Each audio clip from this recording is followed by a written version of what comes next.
Shopping is hard. I can never find anything in my size. I don't even know my size. I buy my clothes the same place I buy my groceries. There's a better way.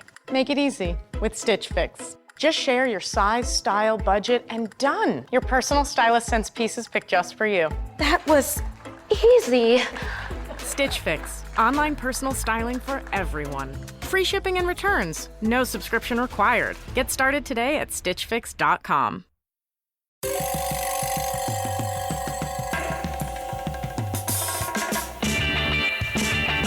This is Cop Talk, talking crime, cases, and backing the blue. Now, here are your hosts, Captain Ed Mehmet and Detective Kevin Schroeder. Hello, everyone, and welcome to another episode of Cop Talk. My name is Kevin Schroeder, and I'm here with my co-host, Ed Mamet. Hello, everybody. Here we are again today for another episode of Cop Talk with another interesting guest. So today's guest is Charles Kipps. Charles is an old friend. He's a writer, producer. Charles has won an Emmy, a Peabody, and a Humanitas Prize, and the Mystery Writers of America Edgar Allan Poe Award. Is that correct? That's correct. Charles's credits include a Law and Order movie called Exiled and the 25th anniversary Columbo special, A Trace of Murder. Is that correct? That's correct. Keep going. There's a lot here. Right? He's the author of the fictional detective series, The Conabard Mysteries. Titles include Hell's Kitchen Homicide, which I'm very familiar with, Crystal Death, and Times Square Trouble. He wrote the crime film Zara's Law, starring Tony Sirico, as we know, Paulie Walnuts from Sopranos. Do you feel like you're in a box here? I do, You know, two I do. detectives asking you questions? Okay. I'd like to talk to my Okay, lawyer, speak when please. spoken to. Not yet. Okay. He also wrote the David Ruffin Motown hit Walk Away from Love. Ruffin, not Ruffin, Ruffin. Ruffin. David Ruffin. Right. Roofie is different, so Ruffin. So, Charles, you and I go back over 20 years. Yes. From the Times Square days, Midtown North days, Tony Orlando days, Bill Cosby days, Yeah. Chris North days. Exactly. But tell our audience about yourself. Where you from? Well, how long do we have? No, I'm just kidding. We only have about 16 hours, but that's okay. No, I was actually born in New Brunswick, New Jersey, but I my parents moved to Salem, Virginia when I was 9, so I had to go with them. I didn't have a job, I had to go. So, and I grew up in Virginia pretty much before I moved back to New York, or moved to New York for the first time. And it's funny how people not from New York feel more like New York. I feel like I'm a New Yorker. You know, I love everything about the city. And I've always been a writer. I mean, when I was in high school, I was a basketball player. Now I'm 6'8". Now I'm too small to play basketball. But back then, I really am. I was center. I was like Shaquille O'Neal back in the day, in the 60s. And I was also the editor of the Ink Slinger magazine, which is a literary magazine. So I've always wanted to write. I'm going to go pretty quick. We don't have 16 hours, maybe just 14. But and then I got kind of sidetracked in the record business because I learned how to play guitar. Wound up working with Aretha Franklin, Gladys Knight, David Ruffin, and then I got back to writing. So that's my bio. But now, you also did some work with Kiss, correct? Paul Stanley, Peter Well, Criss? yeah, well, Kiss. Well, first of all, I wrote a song with Paul Stanley back in the 80s at some point. And I actually flew up to Canada where the Kiss was recording to hear the song recorded. And by the time I got up there, Bob Ezrin, who was the producer, had decided to do the Kiss concept album. Remember the Wizard thing or whatever it was? Right. So the song did not get recorded, so they did that. And then much later, I wrote a song with Peter Criss, which did appear on his album One for All.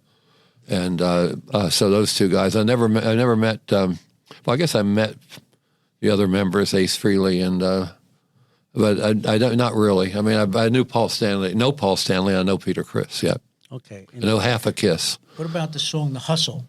So Hustle was our production company. I was partners with Van McCoy, who had to hustle. Now, that's a quick, interesting story. Van McCoy, when I met him, was a major producer of a lot of stuff, and he wanted to do an album. And nobody would do the album because they said it would be a vanity album.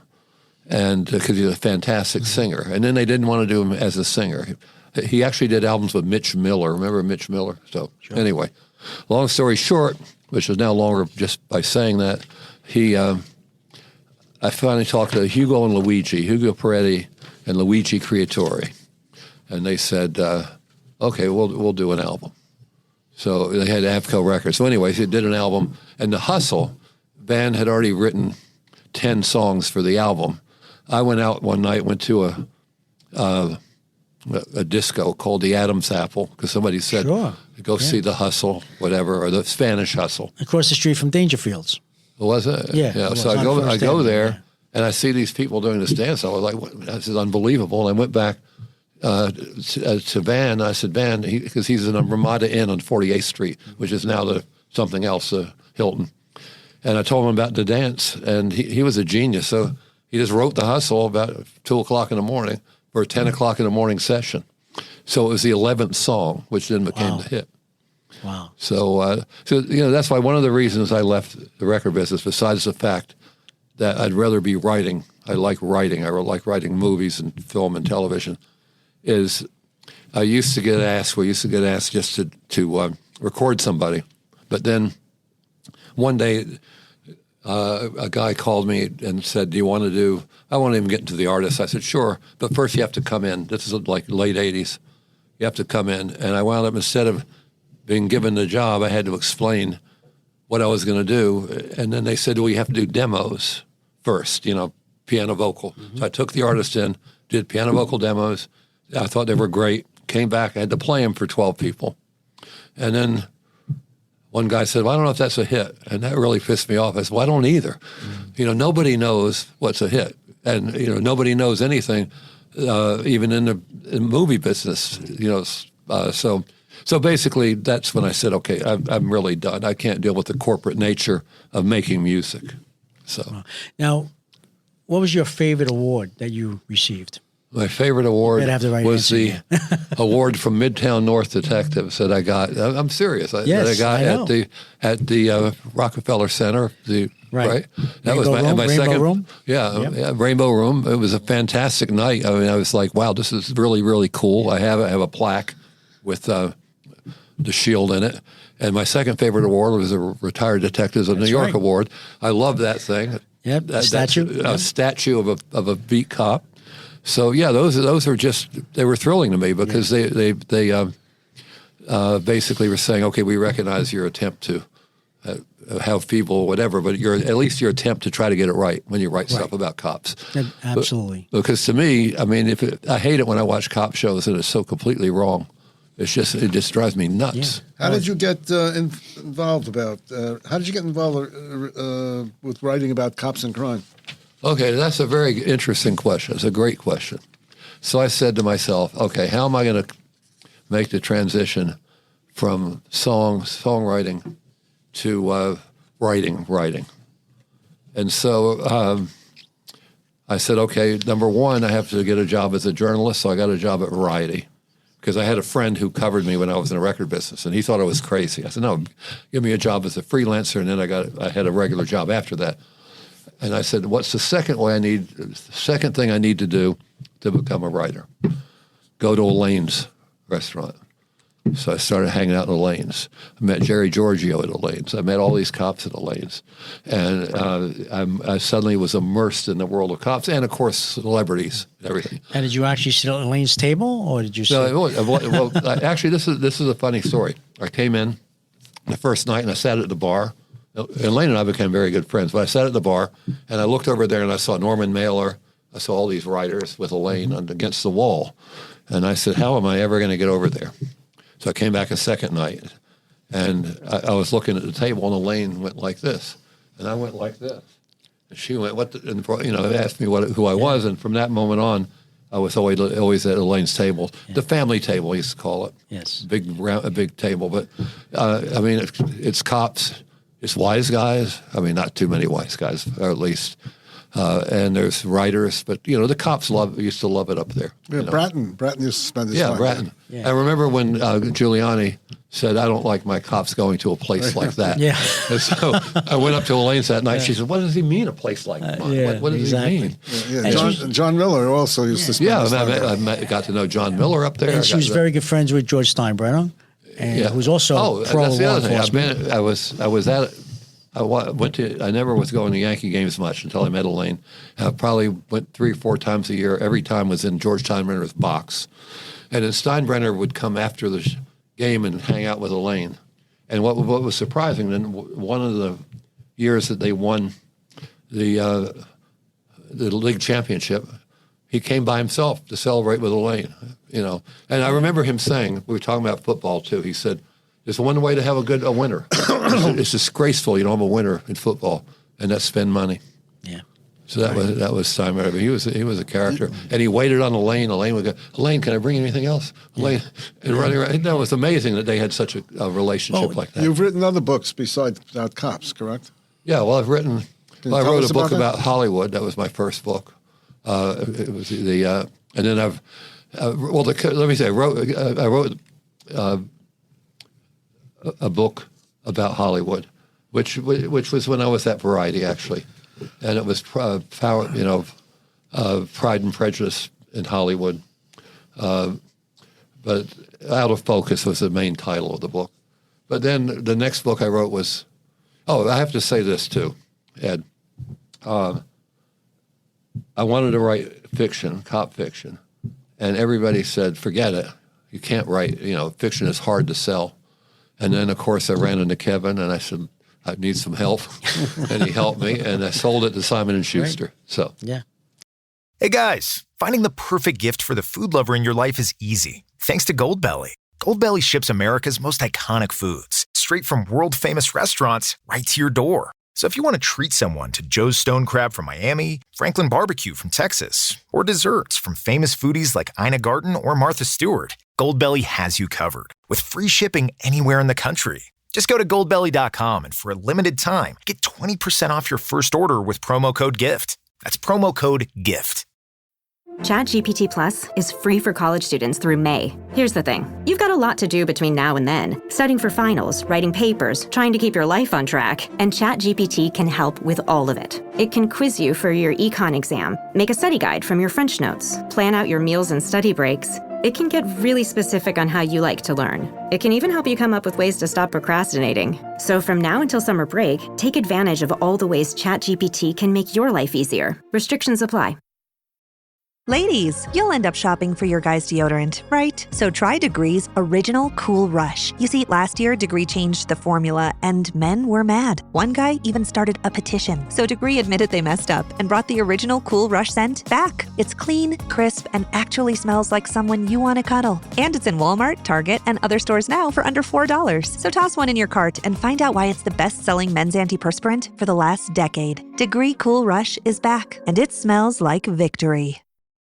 The #1 selling product of its kind with over 20 years of research and innovation. Botox Cosmetic, onabotulinum toxin A, is a prescription medicine used to temporarily make moderate to severe frown lines, crow's feet, and forehead lines look better in adults. Effects of Botox Cosmetic may spread hours to weeks after injection, causing serious symptoms. Alert your doctor right away as difficulty swallowing, speaking, breathing, eye problems, or muscle weakness may be a sign of a life-threatening condition. Patients with these conditions before injection are at highest risk. Don't receive Botox Cosmetic if you have a skin infection. Side effects may include allergic reactions, injection site pain, headache, eyebrow and eyelid drooping, and eyelid swelling. Allergic reactions can include rash, welts, asthma symptoms, and dizziness. Tell your doctor about medical history, muscle or nerve conditions including ALS or Lou Gehrig's disease, myasthenia gravis, or Lambert-Eaton syndrome and medications, including botulinum toxins, as these may increase the risk of serious side effects. For full safety information, visit BotoxCosmetic.com or call 877-351-0300. See for yourself at BotoxCosmetic.com. Now, Captain, you good? But no, so I don't know. It's strange how things happen, But when I always say to people, when I decided I was going to be a writer, or not be a writer, switch from songs to writing, I had a plan, and part of the plan was getting a job as a journalist to show that I could write, and the other part of the plan was going to Elaine's where I somehow managed to get into the inner circle. Well, you're the second. You're about the third famous writer that we've had. We've had my cousin David Mamet on. We have James Patterson on, and now we have you. Well, those two are famous people. I'm not, but now you're you're famous now. You'll be famous after this. I know. But what's interesting, though, Captain, is that the book, the first book, Hell's Kitchen Homicide, the second book, actually, Crystal Death, was picked as one of the 10 best mysteries of the year by Kirkus, which is the magazine, the publishing industry.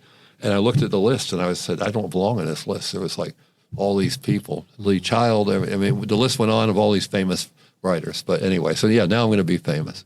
Yeah. Will I be able to walk down the street? Gonna need protection, black tie protection. Oh God! See, he's ready right there. Right. Now, I remember the first time I was at Elaine's with you for dinner. We did sit along the wall, where we were invited to sit with Elaine, and I believe she had 2 earrings, and they were actually World Series rings that she made into earrings. Is that correct? Okay, so now, almost correct. Yes. Yeah. Well, she had earrings probably, but she also. All right, every time the Yankees won the World Series, George Freiner would give her a ring, and she had them turned into jewelry. So that's probably she had the earrings on. Yeah. But another time she came in with a pendant with two World Series rings on a chain. And she sat down, and I looked at Elaine and said, "Wow, what a pair!" Yeah.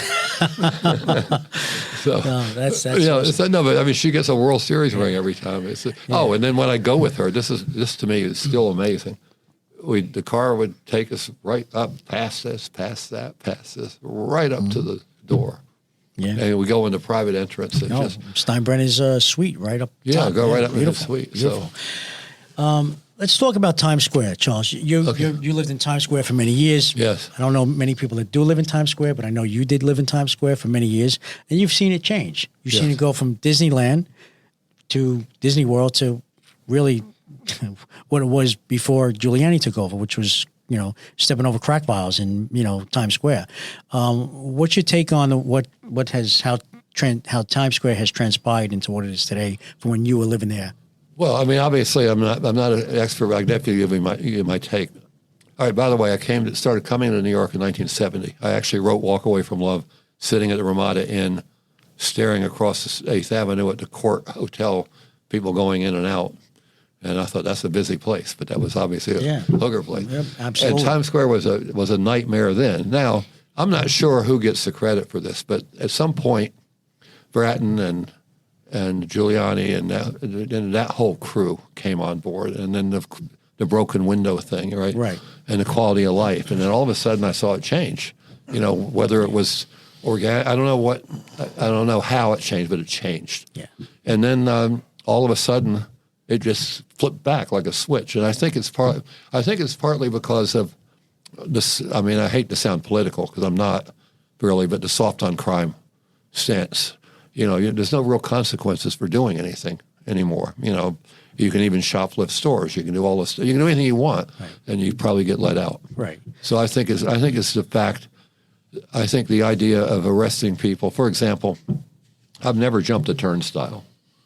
But I think somebody who does jump a turnstile is probably going to wind up doing something else, right? It's more likely for that person to wind up doing something else. Yeah, well, that's the broken windows theory. Yeah. It starts with the minor crimes, minor things, and you don't get caught, you don't get right. And then because so that's what I think is happening in Times Square. I mean, and I also had a pet peeve in Times Square, the CD guys.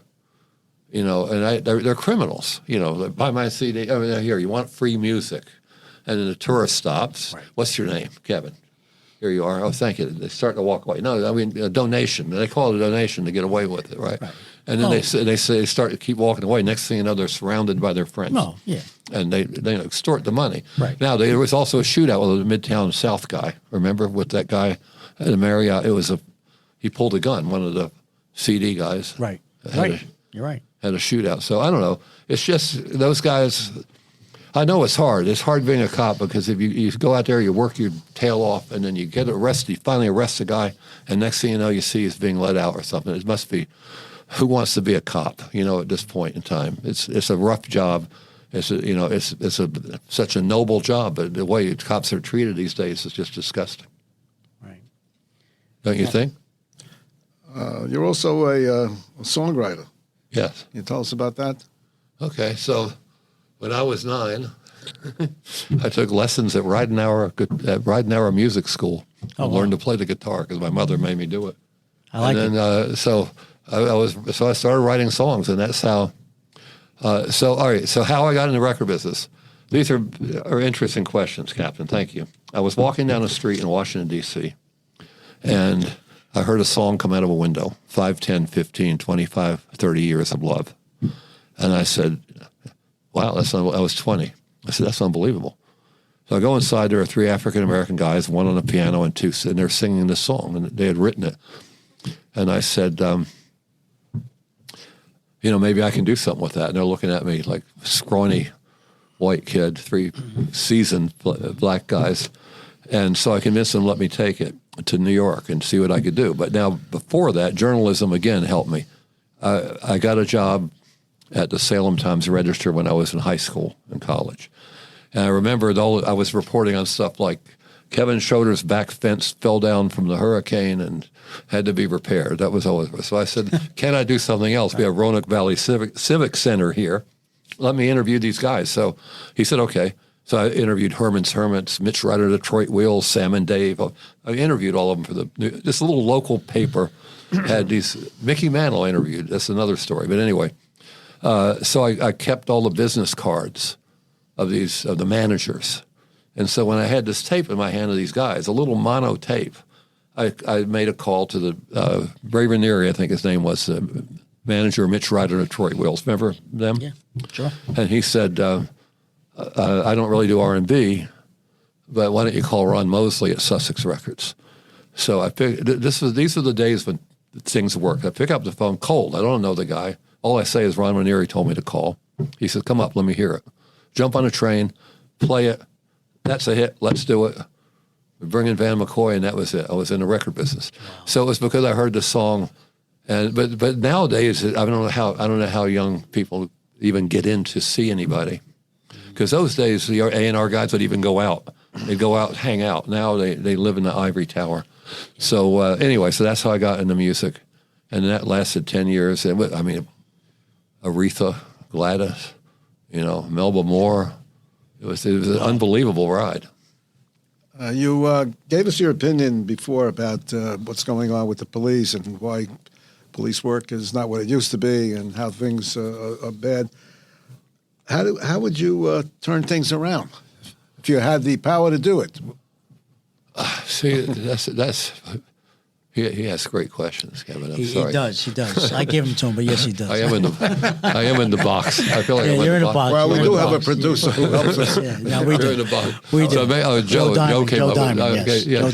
Joe, you came up Joe with Diamond does all our research. Yeah, I said, I don't need any. So he's the brains of the operation. I said, well, I don't need any written questions with you because we know each other very well. But look, it's a tough situation, but I think you just can't ignore minor crimes. I mean, I don't know what you do you can't fill up the jails. I don't know what you do, but I mean, it's got to stop. It's like, like civilization is just crumbling before our eyes. I mean, there are no, I remember when I was in high school and if you saw a cop, you were like, respectful, petrified. You would never, all right, I'll put it this way. Here's probably the rude awakening about cops. Coming from Salem, Virginia, I come to New York, and I'm coming from an area where, cops were, you never mess with cops. They were like, they were the community. You can't. So I'm in a cab, and the guy's coming, and he gets to 57th Street because I'm going, and he wants to turn left. And there's a cop saying, go. So the cab driver rolls down the window and starts screaming at the cop, "You idiot!" And I'm thinking, oh my God, the cop's going to pull a gun and blow us away. And he's screaming at the cop, and the cop's screaming back. And I said, oh my God, this could not happen. In Virginia, you scream at a cop, you're gone. Yeah. So anyway, back to your question. I think you have, I don't know, I think you have to, I mean, it's such a tough question. Maybe it's parenting, maybe it goes back there. That sounds too kind of pat for me to say, but something's got to stop. Maybe there's a whole lost generation because most of the crime is committed by young people. Basically, I mean, I read somewhere 18 to something male, right? Is a great amount. So maybe you have to. I don't know. Well, there's no question that parenting has a lot to do with it. I mean, when I was growing up, the worst thing that could happen to me was when my parents found out that the police would bring me home or bring my friends home. You know, but that's all changed. You know, one of the things that I learned years ago when I was a young cop and studying for promotion, there was a concept that the way to deal with crime was to instill in the criminal the concept of swift and sure punishment. And that is a deterrent. But that's not happening. And even if they are arrested, the problem we have today with the woke society is the DAs won't prosecute for minor crimes, which goes to the broken windows theory. And even if they do prosecute, then nobody does jail time. So they're out on the street. I mean, it's terrible. I know. And then there's all kinds of hot button topics like stop and frisk and that kind of thing. You know, you have to give cops the tools I think in a lot of ways cops' hands are tied today. That's the other problem, I think. Right. And plus, you know, if I were a cop, why would I want to go to all the trouble of arresting a guy, taking him downtown and all that stuff and he's going to be out? You know, I'm like, okay, let it go. And the other reason I could never be a cop, Dennis Coffey is a friend of mine. He's Motown guitarist. And I went to his house in Detroit, and his uncle, I think it was, he's limping, had a cane. And what happened, I think I told you this story, Kevin, maybe not. What happened, he said, well, I was, I got a call, armed robbery, and the suspect's on such a street. So he was a beat cop, chased them, two of them, and it come to an alley and turned around the alley, and there's a guy, and he goes, freeze, police. And it gives the guy time to get off a round. So that's why I could not be a cop, because I'd come around that alley with guns blazing. I would not give him a chance to shoot me in the hip. And so, but, you know, that's the other thing. You have to use restraint as a cop. I mean, but you still have to have the tools. I mean, what do you think of stop and frisk? Well, stop and frisk has been around since 1968. I mean, it's a Supreme Court decision. It's a tool for the police. Right. And it's the law of the land. You know, it just has to be used judiciously. It can't be used as on an everyday basis just because you see someone and they look dirty and you're going to do that. You know, you have to have what they call reasonable suspicion to do it, to use it. But it's there to be used. Well, what do you guys think of all this defund the police stuff? I think it's ridiculous. What do you think? Now, are you conducting the interview or are we? No, I'm just wondering what you guys think. I'm joking. Yeah, let him ask questions. Welcome to my show. This is Charles. Defund the police. Defund the police. You can ask us questions. Absolutely. Yeah, what do you think? He doesn't like the question. That's why he doesn't want to answer. No, I'll answer. I'll be more than happy to. Okay. Defund the police is ridiculous. That's number one. You should be refunding the police, not defunding the police. Right. Supporting the police is what you need to do. Everyone needs a police. And the people who come out and say they don't need the police, well, they're either perpetrators and don't want the police around them, or they're just saying it because they feel it's politically correct at the moment. And let's face it, all these celebrities that come out, like people in your world, in your movie industry and music industry, that come out and say, defund the police, well, guess what? They all have armed security, and most of them are retired cops or active cops throughout the country. So, I mean, let's get real here, Right. That's my response. You know, the irony of it is that in Minneapolis, where they actually burned down a police station and they stopped the funding of the police, now it's just the opposite. Now they want the cops back and they want to rebuild the police station because the public realized it was so stupid, to allow that to happen. Who's getting hurt? Who getting hurt is the community's getting hurt. You don't want cops, fine. You got to deal with that. It's true. I mean, right now it's a bad time for law enforcement throughout the country, but I always say it gets to a certain point, it's got to come back up. I think it's going to turn around, and the police will get the support they need. They should have. They used to have. It took 9/11, right? Before 9/11, right, Cap? Before 9/11, NYPD didn't really get the respect they deserved, and it took 2 buildings to come down and 3,000 people to die for them to say, "Oh yeah, let's support the police." Yeah, for and now we're back to But like a community, like you said, a community, like a Rite Aid or something closed in Harlem recently, and that was their only real source in that community of prescription drugs and stuff like that. Right. So there is a consequence to all this stuff.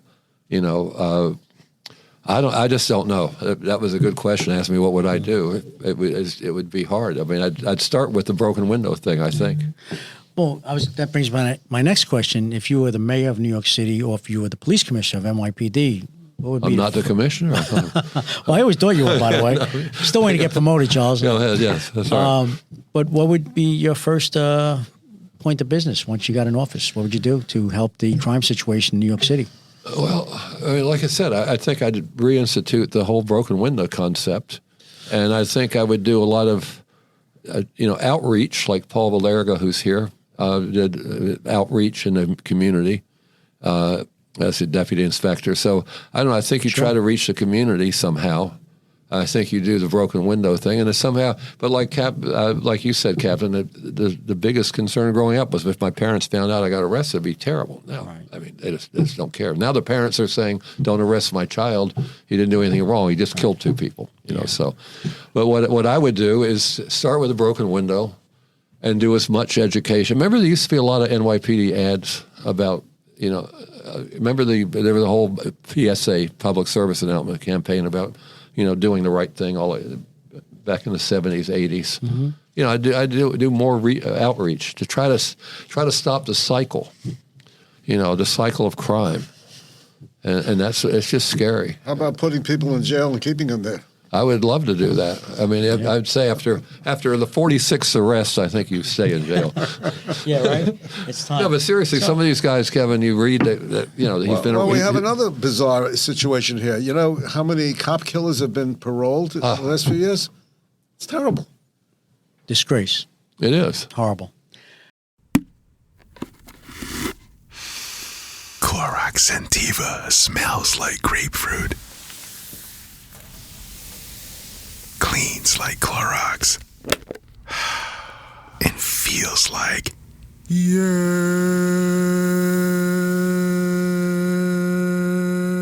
Okay, we could be here all day. Try Clorox Sentiva for a trusted clean with long-lasting freshness. Also available in lavender and coconut. Use as directed. Mic check. 1, 2. Are we recording? Hi, I'm Michelle Bernstein, an award-winning chef, restaurateur, and mom. I have a lot on my plate, including my psoriatic arthritis symptoms. That's why I was prescribed Cosentyx. It helps me move better. Cosentyx secukinumab is prescribed for people 2 years of age and older with active psoriatic arthritis. Don't use if you're allergic to Cosentyx. Before starting, get checked for tuberculosis. An increased risk of infections and lowered ability to fight them may occur, like tuberculosis or other serious bacterial, fungal, or viral infections. Some were fatal. Tell your doctor if you have an infection or symptoms like fevers, sweats, chills, muscle aches, or cough, had a vaccine or plan to, or if inflammatory bowel disease symptoms develop or worsen. Serious allergic reactions and severe eczema-like skin reactions may occur. Learn more at 1-844-COSENTYX or Cosentyx.com. Ask your rheumatologist about Cosentyx. It's unbelievable. And then there's the retention problem, retaining and recruiting. Yeah, you were telling me, about right? This all the time, not only in NYPD but also national. So let's wind back to Fat Albert. Tell me about Fat Albert. Okay, Fat Albert. Well, first of all, let me go back. Let me just say this. All the time I spent with Bill Cosby was like America's dad. I didn't see any possible inkling of any of this stuff. So that, of course, I don't know what happened, but I wasn't there. So Fat Albert, let's go back to Elaine's. Sitting at Elaine's, I meet David Black. David Black is a writer-producer who had just gotten the job to write and produce Bill Cosby's show, The Cosby Mysteries. He hires me, which is a miracle because I'd never done television. I get to know Bill Cosby, and it comes time to do Nickelodeon. We did Little Bill, we did Fatherhood, and then it comes time to write Fat Albert. And he said, we'll write it together. Now, for a 10-year, 12-year period, all the stuff that Bill did, we wrote together, including Fat Albert. And so, that's how that transpired. I formed a relationship with him on the set of the Cosby Mysteries, and then he asked me to go down. This was interesting, to the CDC to do. He did a bunch of PSAs for the CDC, Center for Disease Control, And I was down there, and they took me to level 4, which they don't even take senators to. But that shocked me too, because it's right in the middle of a field by a busy highway. Seems to me somebody, it's underground, but the little thing sticking up seems like somebody could just drive up and, and so anyway, so that we just forged a relationship. I mean, we had dinner all the time. We had watched football together. I mean, it was like, it became a really good friend, And so when all that stuff broke, by the way, it was surreal to me. It was like stunning. Yeah. I'm sure for you. There was another movie too about JFK, assassination of JFK. Yeah, Frame of Mind. Frame of Mind, right. Yeah, Frame of Mind. Tell us a little bit about that. Well, that was an idea that Carl Evans had about the assassination and a piece of film, and I met him, and he asked me to write it with him. So we did that, and I brought Chris Noth in, and so he played a cop that was NYPD cop that moved to Jersey, and a transplanted NYPD cop. I love stories like that. I may do one myself. An NYPD cop that winds up going to a smaller jurisdiction. So, Charles, you have any projects in the works right now you want to tell us about? Well, I mean, a couple things. I've got a movie I'm trying to set up, which is very music driven, so it combines the music and the other stuff. It's and also got a cop horror thing. And by the way, I just want to say this also. I started writing a spy series, espionage series called the Harry Chatham novels. And the first novel I was working on, it was going okay, but I said, there's something missing. So there was a CIA agent who was killed in the beginning. I said, I know what's missing, a cop. So I put a local cop in the mix, because all he cares about is he's got a body. And so there's the investigation going on, and now it became much more interesting because this cop is always there digging, finally finding out it was a CIA agent, and then having to deal with that and the headaches that he created with the CIA. So even then I go back to my cop roots to write, bring a cop in. There's no better character than cops. It's just, it's the best. So Charles, how can people get in touch with you? They can't. No. I like that. And we're done. Good. No. I'm on Instagram. I'm on Twitter, X, I guess. I'm on X. That sounds weird, doesn't it? I'm on X, Instagram, Facebook. So I have a website, charleskipps.com.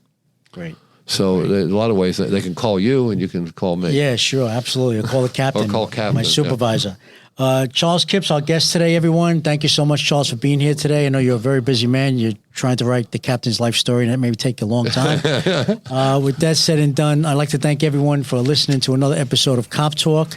And if you'd like to follow us on Twitter, it's at Cop Talk WABC. That's at Cop Talk WABC. If you like what you hear, you could also subscribe to Cop Talk on WABC Radio.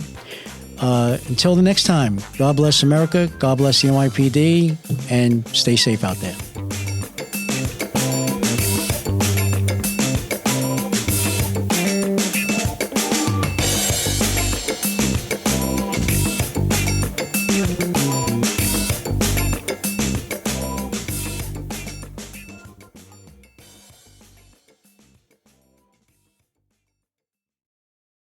Tired of trying diet after diet without results? Mochi Health offers a long-term weight loss solution personalized to your needs. Our board-certified obesity doctors and registered dietitians provide expert guidance to help you succeed. Eligible patients can access custom-formulated GLP-1 medication at an affordable set price delivered monthly. Take our free quiz at joinmochi.com and use code AUDIO40 for $40 off your first month. That's joinmochi.com.